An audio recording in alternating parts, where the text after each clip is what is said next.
अस्सलाम वालेकुम नाज़रीन, मेरा नाम बिस्मा फ़ारूक है। मेरे दादाबू का आज का व्लॉग देखें। बिस्मिल्लाहिर्रहमानिर्रहीम। अस्सलाम वालेकुम नाज़रीन, आपके बाबा जी आपकी खिदमत में हाजिर है। नाज़रीन, आज एक छोटा सा वाक़या है लेकिन बड़ा दिलचस्प है, वो मैं आपको सुनाना चाहूँगा।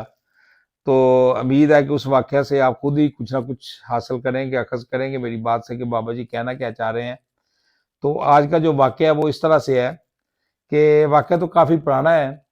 कॉलेज लाइफ में पढ़ता था, कॉलेज का स्टूडेंट था।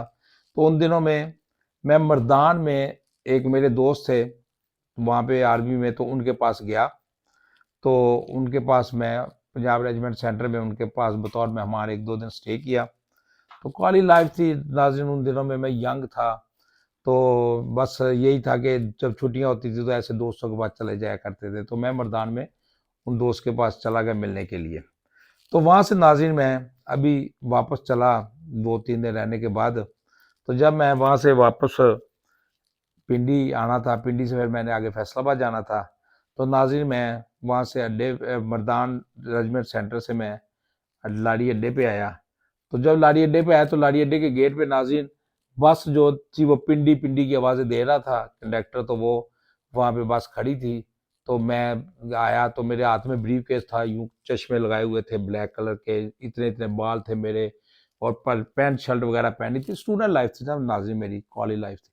तो मैं उसी तरह हाथ में ब्रीफकेस था मेरे में। तो बस में मैं सवार हो गया। तो नाज़रीन जब मैं बस के अंदर चढ़ा तो बस तकरीबन सारी फुल थी। तकरीबन सब सीटों पे सवारियां बैठी हुई थी। तो एक सीट ऐसी थी जिस पे एक बुढ़िया औरत बैठी हुई थी। उसने बुरखा टोपी वाला वो पहना हुआ था। तो वो अकेली 2 सीटों वाली सीट पे अकेली वो औरत बैठी हुई थी। तो नाज़रीन मैं वहाँ पे बस में चल बैठ के चढ़ के खड़ा हो गया वहाँ पे। तो इतनी देर में बस अड्डे से चल निकली। जब चल पड़ी तो मैं अभी इतना तो देख रहा हूँ चारों तरफ के कहीं पे कुछ जगह मिले तो मैं कहीं बैठने की कोशिश करूँ।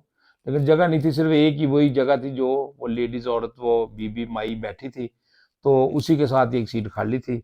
तो मैंने उस बीबी को मैंने कहा कि मतलब औरत है, ज़ईफ़ है, मुझे ऐसी लग रही थी जैसे ओल्ड औरत है। तो मैंने उसको उर्दू में कहा कि मैं आपके साथ बैठ जाऊं। तो उन्होंने कहा जी बैठ जाओ, उन्होंने इशारा किया, मैं बैठ गया। तो नाज़रीन बैठने के बाद सफ़र शुरू हो गया, मर्दान से आगे नौशहरा आ गया। तो नाज़रीन नौशहरा में उस जो बीबी बैठी थी उसने मुझे इशारे से कहा, उन दिनों में ये 10-20 रुपए ही होते थे, ये ज़्यादा बड़ा से बड़ा नोट 100 का होता था, 100 से ऊपर नोट ही नहीं था। तो उस बीबी ने मुझे 10 रुपए दिए। तो मुझे उसने उर्दू में कहा कि बाहर से आप मुझे केले पकड़ दें। तो नाज़रीन मैंने बाहर उतरा बस में, क्योंकि मैं यंग मैन था। फ़ौरन उतरा, उतर के मैंने केले पकड़े, पकड़ के ला के उस बीबी को दे दिए। तो अभी बीबी को देने के बाद वो बीबी की सूरत यूं थी कि बीबी ने आगे वो एक ऐसे जैसे बस में बैठा बंदा, तो उसने एक प्लास्टिक की उन दिनों में पच्छी होती थी जिसमें औरतें ज़्यादातर कपड़े वगैरह डालती थी। तो वो उसने कपड़े वगैरह रखे हुए थे उस टोकरी में। तो उसके बाद वो बैठी हुई थी। तो बहरहाल मैं भी साथ बैठा, सफ़र हो रहा था। तो इस तरह करते करते नौशहरा से आ गया, अटक पुल आ गया। तो अटक पुल पे पुलिस वाले आ गए। तो नाज़रीन जब पुलिस वाले आए तो उन्होंने साफ ज़ाहिर है कि वो सारी तलाशी ले रहे थे। वो जो अटक दरिया है पुल उसके ऊपर। तो वहाँ पे पुलिस चेक पोस्ट थी। तो हुआ यूं कि वो पुलिस वाला अंदर आया, उसने सब लोगों की तलाशी लेना शुरू कर दी। तो उसने उस बीबी को पश्तो में कहा कि बाहर निकलो, मेरे साथ आओ। तो वो बीबी ने नहीं कोई बात की उसके साथ नाज़रीन। वो बीबी जो थी वो तो अपनी टोकरी उठाई तो उठ के बाहर चल पड़ी।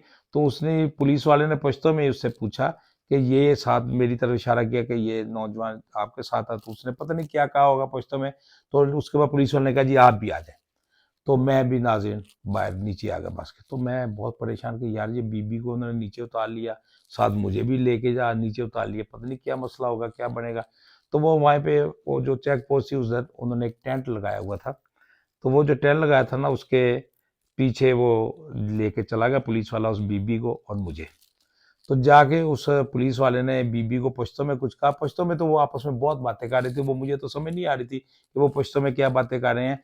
लिहाजा मुझे इतना जरूर पता है कि उस पुलिस वाले ने उस बीबी की वो जो टोकरी थी जिसके ऊपर गंदे से कपड़े पड़े हुए थे, कुछ और चीजें पड़ी थी, उसने उठाई तो नीचे मंशियात थी उस टोकरी के नीचे।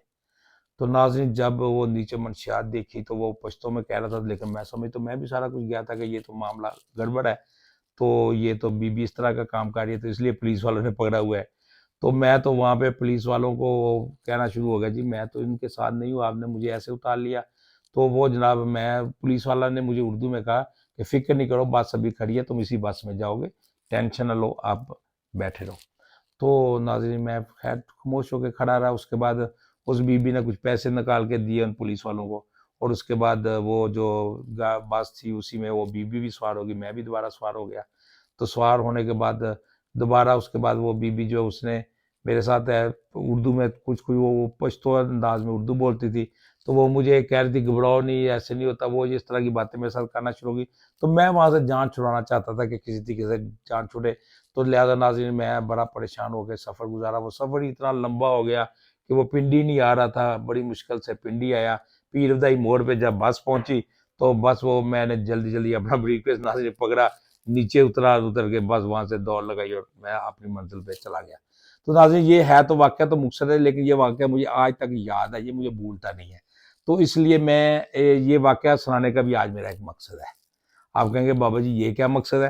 तो नाज़रीन मेरा इस बात सुनाने का ये मकसद है कि उसमें जो मेरे से मेन कुताही हुई वो यूँ थी कि जब वो बीबी के साथ में बैठ गया, तो वो बीबी के साथ ऐसे इस अंदाज़ से वो सारे बस वाले यही समझ रहे थे कि ये बंदा भी इसके साथ ही है, ये लड़का इस बीबी के साथ ही है। तो उसी मुरव्वत में ही मैं जब पुलिस वाले ने मुझे बुलाया तो मैं उतर के नीचे चला गया। तो नीचे जाने के बाद वो आगे जो भी है, लेकिन अल्लाह का शुक्र है बचाव हो गया, तो वहाँ से मैं खैर जान छूटी और मैं बच गया।